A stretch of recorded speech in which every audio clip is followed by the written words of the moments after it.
Number 1, rationality एक ऐसा concept है जिसे आजकल लोग अपने आइडियोलॉजीज को थोपने के लिए प्रयोग में ला रहे हैं।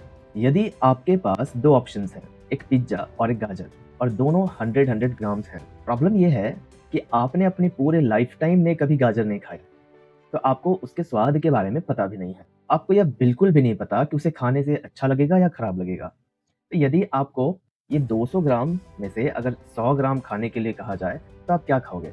यदि आपको 100 ग्राम इंटेक करना है और क्योंकि आपको पिज़्ज़ा का टेस्ट पता है पर गाजर का टेस्ट नहीं पता, तो यदि आप गाजर को बिना खाए ये कहेंगे कि ये तो खराब है, या उसका एक हल्का-सा हिस्सा खाएँगे और बोलेंगे ये तो टेस्ट में खराब है, अच्छा नहीं है, पिज़्ज़ा अच्छा है, तो क्या हम इसे रैशनैलिटी कहेंगे? बिल्कुल भी नहीं।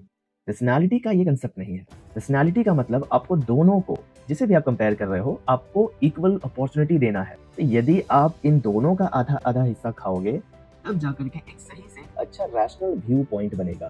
यस, आपने दोनों को इक्वल अपॉर्चुनिटी दी है। मेरा इन लोगों से कोई निजी बैर नहीं है, किंतु कुछ चीजें हैं जिनको लेकर के मुझे आपत्ति है। मिस्टर अर्पित, इन्होंने अपने भड़ास को निकालने के चक्कर में ये भूल गए कि ये एक रैशनल व्यू पॉइंट को प्रमोट करते हैं। उनका कहना है कि ये साधु संत आज तक इस सोसाइटी में क्या कंट्रीब्यूशन दिए हैं, इनका कंट्रीब्यूशन आखिर है ही क्या? क्यों है ये? बस फ्री फोकट का खाते हैं और रिसोर्सेस यूज करते हैं, बस ये इस देश के लिए बोझ से ज्यादा कुछ नहीं है। जब मैंने इन सारे लाइंस को सुना तो मैं एकदम चकरा के रह गया। मैंने सोचा कि ये व्यक्ति कुछ भी हो सकता है बट एक रैशनल थिंकर तो नहीं हो सकता, क्योंकि अगर ये होता तो शायद ये ऐसी बातें नहीं कर रहा होता। पर हद तो ये है कि वो अभी भी बेशर्मी के साथ सोसाइटी के रिसोर्सेज यूज किए जा रहा है। क्या वो कपड़े नहीं पहन रहा? क्या वो खाना नहीं खा रहा? क्या वो यहाँ के इंफ्रास्ट्रक्चर, रोड्स एंड ट्रांसपोर्ट्स का इस्तेमाल नहीं कर रहा? क्या वो यहाँ की सिक्योरिटी का फायदा नहीं ले रहा? क्या वो टेक्नोलॉजी, इंटरनेट, मोबाइल का इस्तेमाल नहीं कर रहा? ये सारी चीजें ऐसे ही थोड़ी आ जाती। हर दिन करोड़ों लोग इन चीजों को बनाने और मेंटेन रखने के लिए दिन रात मेहनत करते हैं। पर ये संन्यास ही लेना है तो फिर सोसाइटी से कुछ भी लेना बंद करो। खाना और कपड़े भी मत लो, टेक्नोलॉजी भी मत लो, कहीं जंगल में जाकर रहो और वहां कंदमूल फल खाओ और गुजारा करो। और सबसे इम्पोर्टेंट चीज, इन सारी बातों को प्रेजेंट करते वक्त अर्पित ने कभी भी कहीं भी कोई फैक्ट रखा ही नहीं, कोई फैक्चुअल डेटा शो ही नहीं किया। बस अपनी भड़ास निकाली और अपलोड कर दिया। अब यहाँ पर मैं जो भी पॉइंट को काउंटरैक्ट करने वाला हूँ, अर्पित के पॉइंट्स को, उसे मैं प्रॉपर डेटा के साथ काउंटरैक्ट करूंगा। आप ना मेरी छोड़िए, आप एक नॉर्मल चैट जीपीटी से ये क्वेश्चन पूछ लीजिएगा जो मैंने इस तरीके से पूछा है। चैट जीपीटी ने भी इसे रैशनैलिटी कहने से मना कर दिया। ये कहता है यह कथन पूरी तरह से तथ्यात्मक रूप से गलत है, भ्रामक है और एक पक्षीय है। सच तो यह है कि साधु संतों ने, भारतीय धार्मिक संस्थाओं ने भारत की संस्कृति, समाज और अर्थव्यवस्था में बहुत ज्यादा कंट्रीब्यूशन दिया है। The battle of Gokul, Ahmad Shah Abdali ने जब भारत में अटैक किया था और लूटा था, उसके बाद भी उसका पेट नहीं भरा था, तो वो साउथ की तरफ मार्च किया और जो भी वहाँ पे हिंदू टेम्पल्स थे उसे बर्बाद करना स्टार्ट किया, क्योंकि वो हिंदू की आस्थाओं के साथ जुड़ा हुआ था। उसे बर्बाद करना स्टार्ट किया। टेम्पल्स तो तोड़े ही, बट वहाँ पे जो वुमेन थी, जो स्त्रियां थी, उनको भी बंदी बना लेते थे और बच्चों को भी मार देते थे। ठीक है, स्लेव्स एज स्लेव प्रैक्टिस भी करवाते थे। तो काफी ज्यादा वहाँ अत्याचार हो रहा। इन सारी चीजों को देख करके इन साधुओं से रहा नहीं गया गुस्से में, और इन्होंने लगभग 2000 नागा साधु अपने जीवन को गोकुल को बचाने के लिए, और सिर्फ गोकुल को नहीं, वहाँ के लोगों को, वहाँ के बच्चों को, औरतों को बचाने के लिए अपना जीवन अर्पित कर दिया। इन साधुओं ने उन अफगानी सोल्जर्स को खदेड़ कर भगा दिया। लेकिन आप इन साधुओं के कुर्बानी को या योगदान को आप नहीं गिनती करोगे, क्योंकि ये साधु तो बस देश के रिसोर्सेज को यूज कर रहे हैं। इनका योगदान कहाँ रहा? भले इसे कितना ही ऊंचा नाम दो, पर मेरी नजर में तो ये एक परजीवी, एक पैरासाइट वाली लाइफस्टाइल से जरा भी बेहतर नहीं। ये तो बोझ है। इस देश के जीडीपी का 2 से 2.5% तक का जो कंट्रीब्यूशन है वो सिर्फ और सिर्फ मंदिरों से आता है। क्या कंट्रीब्यूशन है मंदिरों का? कुछ भी नहीं। ये मंदिर अगर एक बैड मेंटल कंडीशन को शांत करने की क्षमता देते हैं, रखते हैं या हेल्प करते हैं, तो इससे आपको दिक्कत होती है। क्यों? क्योंकि इससे आपकी रैशनैलिटी खतरे में आ जाएगी। कई संत बूढ़े माओ की सेवा करते हैं और भूखे को, या कोई भी व्यक्ति है वहाँ आता है तो उसे भरपेट खाना खिलाते हैं, वो भी फ्री में, with the help of donation. तो आप इसे हाईलाइट नहीं करोगे। क्यों हाईलाइट नहीं करोगे? क्योंकि इससे आपकी रैशनैलिटी खतरे में आ रही है। इसमें कोई किंतु परंतु नहीं है कि कुछ चीजें ऐसी हैं जो इनसे गलत होती हैं, और इसका क्रिटिसिज्म करना बहुत ही अनिवार्य है, करना जरूरी है, क्योंकि ये एक साइंटिफिक टेम्परामेंट को खत्म करती है। उन गलतियों के लिए बेशक बोलना चाहिए, लेकिन ट्रोल नहीं करना चाहिए। ट्रोलिंग एक सभ्य समाज की आवश्यकता नहीं होती है या उसका उदाहरण नहीं होती है। गलत चीजों का क्रिटिसिज्म होना चाहिए, ना कि ट्रोलिंग। कुछ लोग यहाँ पर कहेंगे कि आपको क्या दिक्कत है, हर किसी की पर्सनल लाइफ है, वो जो मर्जी करे, किसी का नुकसान तो नहीं कर रहा है ना, वो वेल तो नुकसान कर रहा है। ये ह्यूमन रिसोर्स का नुकसान। हमारी सोसाइटी गिव एंड टेक पर चलती है। यहाँ हर कोई अपनी तरफ से कुछ ना कुछ कंट्रीब्यूट करता है। फिर चाहे कोई खेत में काम करने वाला कोई किसान हो, या फैक्ट्री में काम करने वाला कोई मजदूर, या बॉर्डर पर तैनात कोई सैनिक, कोई हाउसवाइफ, या कोई डॉक्टर, कोई इंजीनियर, या शासन प्रशासन में मौजूद कोई ऑफिसर या कोई नेता। हर कोई इस सोसाइटी में एक पुर्जे की तरह अपना रोल अदा करता है और हर किसी का रोल इंपॉर्टेंट है। कोई भी पुर्जा अगर ठीक से काम ना करे तो ये समाज ठीक से नहीं चल सकता। अब जरा सोचिए, ऐसे में कोई इंसान सोसाइटी के रिसोर्सेज का तो यूज करे पर कुछ कंट्रीब्यूट ना करे। रामकृष्ण मिशन, इसका उद्देश्य न केवल सिर्फ एकेडमिक एजुकेशन है, बल्कि आध्यात्मिक शिक्षा को भी देना है। ये सामाजिक उत्थान में भी अपना योगदान देती है। स्वास्थ्य सेवाएं, महिला सशक्तिकरण, युवा कल्याण और आपदाओं में राहत पहुंचाने का भी कार्य करती है। रामकृष्ण मिशन ने भारत में शिक्षा और सामाजिक सेवा के क्षेत्र में बहुत ही ज्यादा योगदान दिया है। किंतु ये सारी चीजें आप क्यों हाईलाइट करोगे? आपको रहना भी यही है और कंट्रीब्यूट भी कुछ नहीं करना है। आप भले इसे कितना ही ऊंचा नाम दो, पर मेरी नजर में तो ये एक परजीवी, एक पैरासाइट वाली लाइफस्टाइल से जरा भी बेहतर नहीं है। ये जो संत हैं वो इस देश के लिए बोझ है। महर्षि पतंजलि, जिन्होंने योग सूत्र को इस विश्व के लिए दिया, वो भी इस देश के लिए बोझ थे। आदि शंकराचार्य भी इस देश के लिए बोझ थे। उन्होंने किया ही क्या है? स्वामी विवेकानंद ने भी क्या किया? दयानंद सरस्वती ने भी क्या किया? कुछ नहीं किया। आर्यभट्ट, भास्कराचार्य, बाणभट्ट, ब्रह्मगुप्त, इन्होंने क्या किया? कुछ नहीं किया। पाणिनि ने इस देश के लिए क्या किया? कुछ नहीं किया। ऋषि वशिष्ठ, अगस्त, इन्होंने क्या किया? ये भी इस देश के लिए बोझ ही थे। ये सारे संत, ऋषि, मुनि, ये सब के सब इस देश के लिए बोझ थे। इन्होंने कुछ नहीं किया। शर्म आनी चाहिए आपको। मैं ये नहीं कह रहा कि सब कुछ अच्छा चल रहा है, भारत में तो कोई प्रॉब्लम ही नहीं है। देखिए, जो गलत है सो गलत है और इसके खिलाफ मैं खुद भी आपकी तरफ से खड़ा रहूंगा, लेकिन पहले आप एक रैशनल व्यू पॉइंट को सही से लेकर के चलिए ना। अपने एक मेंटालिटी को रैशनल थिंकर के जैसा बनाइए तो सही। सिर्फ सामने आकर के भड़ास निकाल देना पर्सनालिटी नहीं कहलाता है। अब आते हैं इन भाई साहब पर। यह है मिस्टर विमोह।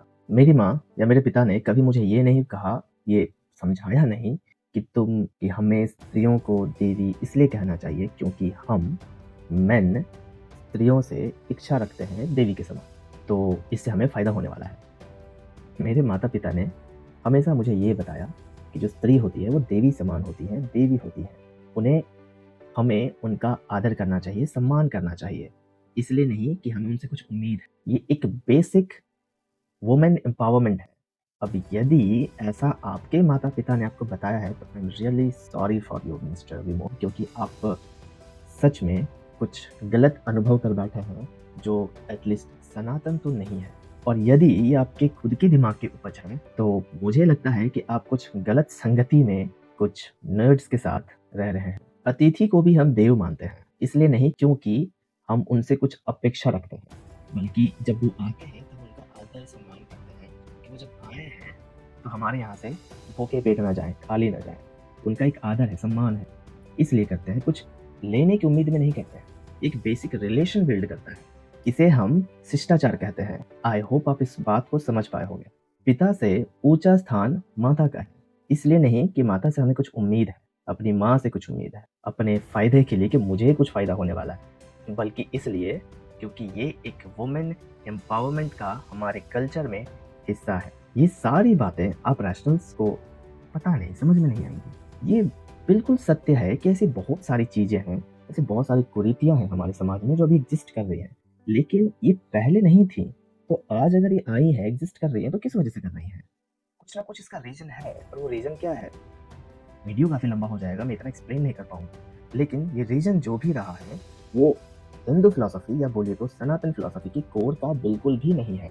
लेकिन चीजें कंटिन्यू हुई और बाद में जब लगा कि नहीं ये सारी चीजें गलत हैं तो हमने उसको डिस्कार्ड भी किया। ऐसा नहीं कि जबरदस्ती हमने इसको फॉलो करता हुआ आ गया।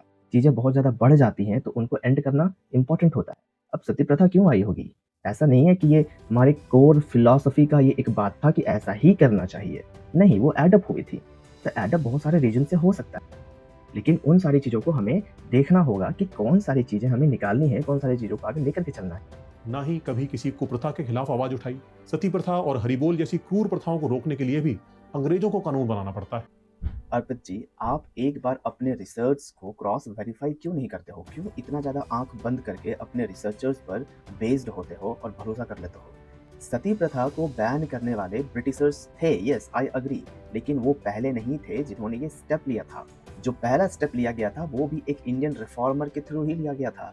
उनका नाम था राजा राम मोहन रॉय। ये एक सोशल रिफॉर्मर थे जो सती के अगेंस्ट एक्टिवली कैंपेनिंग करते थे।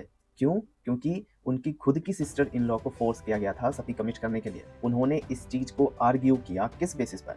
उन्होंने हिंदू स्क्रिप्चर्स को डीपली पढ़ा। उसके बाद उन्होंने आर्ग्यू किया कि नहीं, ऐसी कोई चीज एग्जिस्ट नहीं करती है इन स्क्रिप्चर्स पर, और फिर एक पिटिशन डाला था ब्रिटिश गवर्नमेंट के पास। इसके खिलाफ आवाज उठाई थी कि ये जो प्रैक्टिस है ये इनह्यूमैनिटी है। और भी बहुत सारे इंडियन इंटेलेक्चुअल्स थे, रिफॉर्मर्स थे, जिन्होंने सती को अपोज किया था इससे पहले कि ब्रिटिश उसे ऑफिशियली बैन करते। जो मराठास थे उन्होंने भी इसके अगेंस्ट लोगों को डिस्करेज किया था इन सारी प्रैक्टिसेस को करने के लिए। उसके बाद जो governor general Lord William Bentinck थे, उन्होंने बंगाल सती रेगुलेशन एक्ट 1829 को पास किया था, जो ऑफिशियली इन सारी चीजों को ब्लॉक करता था और एक इलीगल पनिशेबल एक्ट बनाता था। तो पहले आप इन सारी चीजों को समझो तो सही कि आखिर हिंदू फिलॉसफी ट्रेडिशन है क्या, आप किस बारे में बात कर रहे हो?